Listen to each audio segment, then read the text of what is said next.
Can China change through a trade deal? That's the gamble on the table right now as the U.S. government negotiates with Beijing, and world markets are watching closely.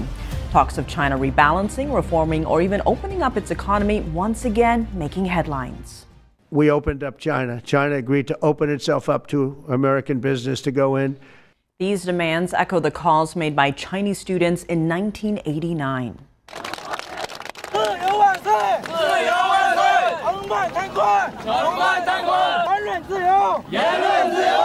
They held mass protests calling for further reform and opening up in China, but their hopes were crushed, their lives lost under the Chinese Communist Party's brutal clampdown. So now the question is the Chinese regime ready to change this time? As the army units approached the center of the city, they were firing into side streets, killing and injuring scores of incomprehending and unarmed men, women and children. Troops have been firing indiscriminately, but still there are thousands of people on the streets who will not move back.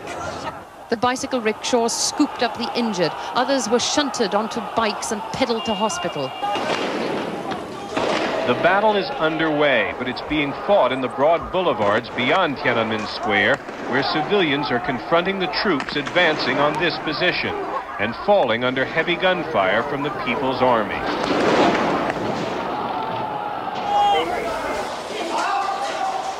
Casualties were arriving every few seconds. On bikes, rickshaws, park benches, carried in. In 20 minutes, 40 seriously injured were brought for emergency surgery. 2 were already dead. The students were incredibly brave. They were fighting live ammunition with rocks and stones. The crackdown is going to take many more hours, if not days, before it is complete, before we will know how many people have died. How do you feel right now? Feel right now? I'm very angry. That was Western media reporting on the Tiananmen Square massacre, where countless perished on the night of June 3rd and into June 4th in 1989. Before we get to that, let's turn back the clock to understand why the Chinese students demonstrated and what the Chinese regime did to suppress this democratic movement. We begin with April 15th. That's the date of former CCP head Hu Yaobang died. Now, he was very well loved. He was known as a pro-reform leader. That's both economic and also some political reform. And because he was so well loved, on April 17th to 18th, you had tens of thousands of students who showed up organically in Tiananmen Square. That's at the heart of Beijing's capital. And they were there to mourn and pay respects for Hu's passing, but also to show their dissatisfaction against the regime because Hu represented to them anti-corruption and also political reform. So it begins to spread into almost a protest. And it grows. You have 35 universities in Beijing where students are protesting, and also other major universities across the country where people are joining in. So this movement is growing. By this point, you have, countless people across the country joining in. So on April 26th, you have an op-ed that's published in the People's Daily. That's a state-run newspaper, and it's calling the student movement as a form of political turmoil. Now that's important because during the Cultural Revolution, anyone deemed a threat to public security was thus said to need to be purged. And so that's when you're starting to see pressure on this student movement, this democratic movement that's happening inside China. Now, in response, you had 200,000 students come out and protest this editorial and the regime's narrative of what's happening. So as April becomes May, you have millions of people joining in. It's no longer just students. You have CCP officials themselves joining in, justice, judges, and also some soldiers that are joining in. So at this point, on May 13th, you have students in Tiananmen who are now doing a hunger strike to try and get the regime to talk to them and open up some dialogue. And you have some people supporting them where they're like, oh, we really support this movement. We're going to give them food and water to help them out. So this is putting a lot of social pressure on the regime. So on May 18th, you have then leader Li Peng meeting with the student leaders, but they're dissatisfied with what the regime is doing, so they refuse to leave. So on May 19th, is when you had then CCP head Zhao Ziyang meeting because he was sympathetic with them. And then the regime declares martial law where troops are ordered into Beijing. Now, following Zhao's purge, he gets purged from the party. You had Deng Xiaoping, who is the head of the Chinese military. He becomes the most powerful person within the Chinese Communist Party. So he's now effectively calling the shots. Because he controls the military, he now orders the the military, the tanks and the soldiers, to open fire on the night of June 3rd. So this is to fire on any students and also protesters who are on their way. And that marks the beginning of the massacre. Many were killed this night. It continues. The massacre continues through June 4th, where many more are killed. Even some Beijing residents who are inside their homes, they get hit or killed by stray bullets. Now, the true death toll to this day is still unknown. Some are saying it's in the hundreds. Some say even up to 10,000. We still don't know that true number. Now, as the massacre continues on June 5th, the regime calls for a nationwide campaign to arrest the student leaders or demonstrators. And some of them were actually sentenced to the death penalty, all for calling for democracy. Others are still in jail to this very day, 36 years later. So that's what was launched on June 5th. These Chinese students fought for democracy and freedom. They believed that the Chinese regime would listen to them and bring about changes. But they were met with tanks and gunfire. 36 years later, half their demands shifted over time. Feng Zhen is a Chinese activist and lifelong athlete. On June 4th, 1989, Feng was among the students cruelly overrun by army tanks during the Tiananmen Square protests. After he pushed a young female student to safety, a tank crushed both his legs, leading to a double amputation. Feng currently serves as the president of the Chinese Democracy Education Foundation. Looking back, 36 years have passed. Most of those demands haven't really changed much. Looking at the current situation in China, if a large-scale student movement were to happen again today, I believe the demands wouldn't be very different from what we had back then. This shows that the Chinese Communist Party's dictatorial and authoritarian model of rule hasn't changed in 36 years. So our basic demands for freedom, democracy, human rights, and rule of law are still what people in China long for today. Within 6 months of the Tiananmen Square massacre in 1989, President George H.W. Bush secretly sent envoys to China twice to keep the door open with Beijing. He believed this approach would serve long-term U.S. economic interests. What he might not have realized, it also helped China get through the crisis without real consequences. Fast forward a few decades, China capitalized on globalization, joining the World Trade Organization, becoming the world's factory, and booming into the world's second largest economy. Western countries got more and more dependent on China for everything, from supply chains to consumer markets. That dependency turned into a big security concern during the COVID-19 pandemic, when China stockpiled crucial medical gear like masks and ventilators for itself. After that, many Western countries started trying to de-risk, meaning they wanted to rely less on China. Now, with President Trump back in the White House, he's hitting China with steep tariffs to counter unfair trade and pressure China to open up its markets. Right now, there's a temporary trade truce between the U.S. and China, but can they hammer out a lasting deal in the next 90 days? That remains an open question. I think Western politicians are, of course, driven by their own interests.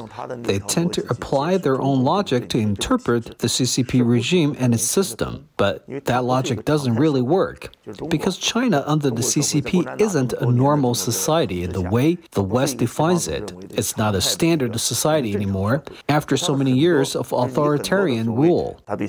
China's strategy toward the West is also deceptive. Hide my strength, bide my time. In order to secure deals, it simply lies. Whether those agreements will be honored later is another matter. The Communist Party has always operated this way without any ethical boundaries, nor does it feel any moral pressure. They don't care about keeping promises, and so what if they don't keep them? Nothing happens. So if the West continues to engage with the CCP using Western logic, it will always be at a disadvantage. It will lose.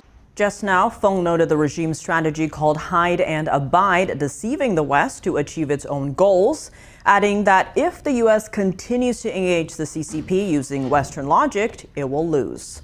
Here to help us understand American policy towards China over the years is longtime China expert, the Honorable Stephen Yates. He served as Deputy National Security Advisor to Vice President Dick Cheney. He witnessed firsthand the shift from engaging with China in the hopes of liberalizing the country to what that engagement policy has cost America. Steve, thank you so much for joining us. Now we're hearing calls from this administration for China to reform, rebalance its economy, even open up its economy. Now, if past is prologue, and given the events that went down on June 4th, 1989, how likely is China to change this time around? Roughly from 1989 to 1991, when you look at China and Russia as bookends, the Soviet Union dissolving.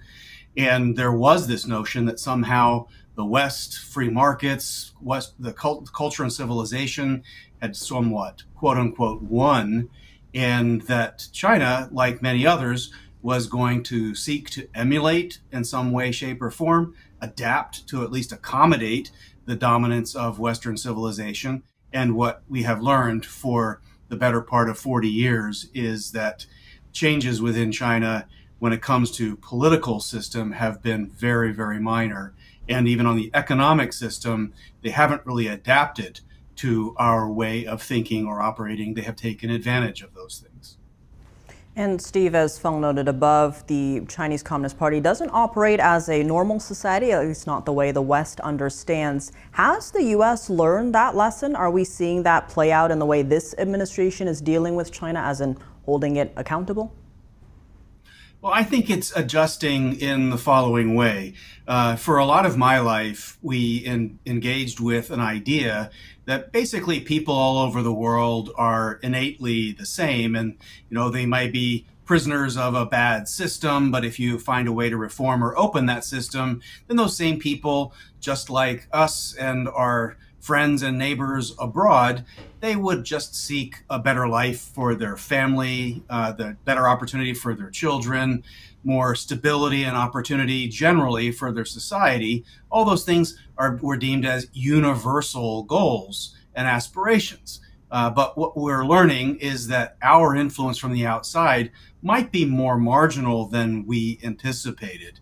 And so I think what the Trump administration is adapting to is really looking at how do we set the international system in a way that aligns with what we need to do bilaterally with China, that contains malign influences and leaves it to the Chinese people and those that lead them to sort out what their internals are. That might be a brutal direction to adjust, and it's sad on a human level in a certain sense. But we have to be honest that over the last generation, we have not moved the needle on some structural human rights issues the way that had been promised and the way that our national interests and values should dictate. Steve Yates, thank you so much for those insights. Thank you.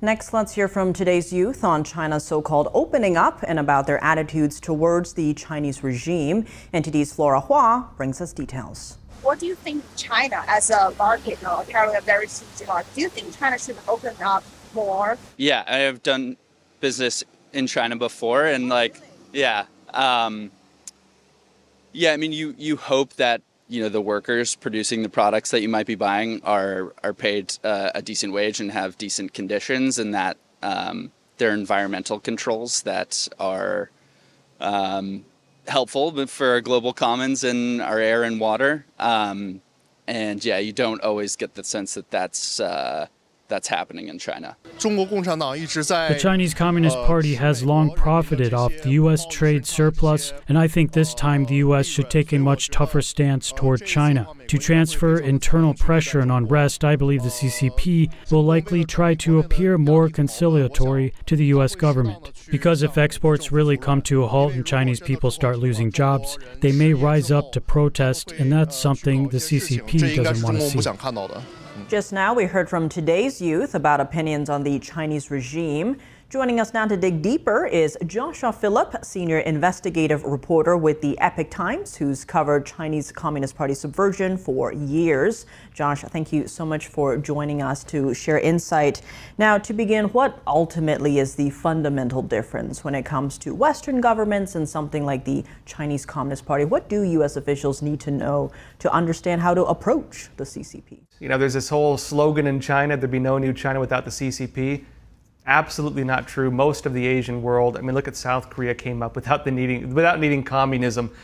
I would actually say it's the opposite. There would be no new China without the USA, because all the wealth of China, the entire economic boom, it came mainly through U.S. investment. The CCP does not really respect free markets. The Chinese Communist Party engages in some of the most abusive trade policies of anywhere in the world. In fact, Trump even acknowledged this, saying that they're the worst abuser they've identified. That's why he had 145% tariffs on it. And so the whole idea that by engaging with the Chinese Communist Party that somehow it's going to magically change, we've been trying that for decades and it has not worked. What we've actually found is the opposite. If you open up a channel for the CCP, they will not change, but they will try to change you. So should the U.S. just not deal with it, or how should U.S. officials approach this? I wonder sometimes if we've lost our minds thinking the CCP is going to change when again, experience has shown repeatedly, no, it does not. Even internally, the CCP regards this as its #1 enemy. Its own doctrine says they cannot coexist in the same world as the United States. Every action they take diplomatically and globally is to undermine the United States. They say this behind closed doors, they say it in the open, they say it in their military doctrine, and somehow we still think that they don't really mean what they say. But then actions, I'd say, speak louder than words, and every one of those also is to undermine the United States. Why do we open the door for this? We know they're doing it. All right, Josh, as always, thank you so much for your insights. A pleasure, thank you. Coming up, a young Chinese billionaire almost lost it all over a tank-shaped ice cream. Why did this simple dessert trigger such fear in the Chinese regime? Stay with us to find out.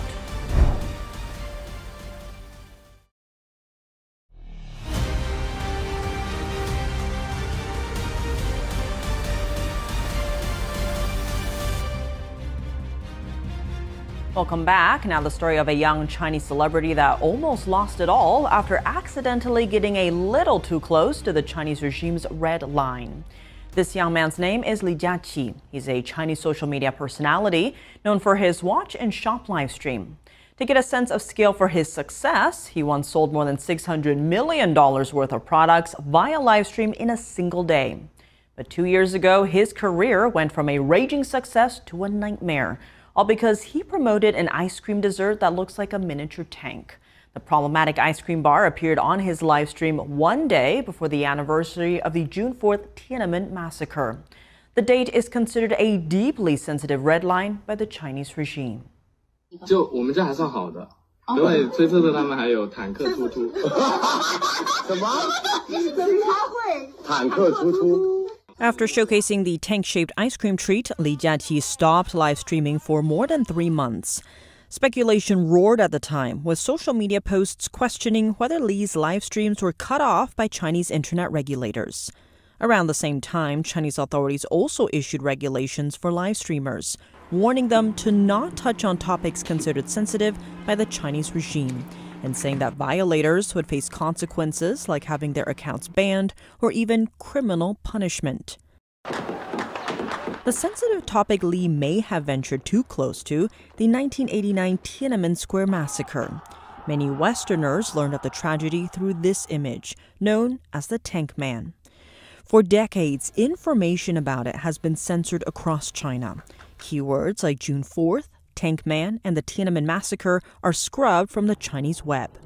Because of it, much of China's younger generations, like Li Jiaqi and his fans, are completely unaware of the Chinese regime's massacre.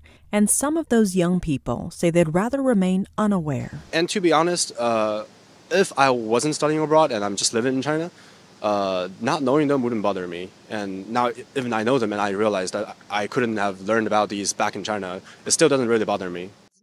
For decades, the Chinese Communist Party has enforced strict information censorship and brainwashing education on the Chinese people.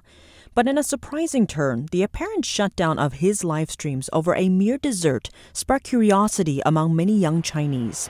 They began asking questions. Why are tanks banned? What really happened on June 4th, 1989? A tank-shaped ice cream rattled China's communist leadership. So much so, the regime poured hundreds of millions of dollars into censoring the internet, trying hard to block public access to free information. But here's the question. Why would a regime that relies on economic growth to hold power pour so much into controlling online information? The CCP hides and distorts its own history to cover up its crimes. Everyone knows only criminals fear exposure, so the regime uses state mechanisms to impose a high-pressure policy of collective amnesia on the younger generation. As a result, society in general has almost no awareness of the Tiananmen Square massacre. The topic of June 4th is essentially non-existent. It's a sensitive word censored on the internet. And now we have NTD's Flora Hua with us. She's been talking with young Chinese people over the past couple of days. Flora, what was your main takeaway? Yes, Tip. I felt hope that many young Chinese people are still fighting for democracy and freedom until today. And there's one story I want to share with you, where a smart young man told me that this is his duty. That's the exact same thing a student in Beijing said 36 years ago before going to protest. Does sound very inspiring. Let's go and listen to that now. The Chinese Communist Party, as what you just described, is tightening its control over its own people and suppressing its own people. And then, in the meanwhile, on the international stage, China said, "Oh, we welcome Western countries to do trade with China, and welcome foreign investment, foreign companies to come in China to do business." So, how do you see this phenomenon? Like what I experienced in China, the Chinese Communist Party always regard United States as an evil state and as a rival. And right now, I think the people of the United States should wake up to say what the lies that CCP has made to the world. Because the CCP has just promised the world that they will change the human rights condition and to make the world accept CCP to trade with the Western world. But CCP has never changed its human rights suppression to its own people. And the trade with the Western world is just a tool of the CCP to seize power, so making money, to just infiltrate, like what I said, to infiltrate the Western world and to just subvert the West state, like United States government. So I believe it's a 100% hypocrisy. How does the younger generation in China view the history they've inherited and their access to an open internet? We must not forget history. If we do, future generations will have no idea what this evil regime has done. The contrast between not knowing and later learning the truth was shocking for me. That's why, now that I'm in the land of freedom, I feel the need to support those fighting for democracy. 36 years later, the events of that fateful day, June 4th, 1989, are still impacting us to this day, as the U.S. once again figures out next steps with China. Thank you for joining us for this special edition of China in Focus on NTD. I'm Tiffany Meyer.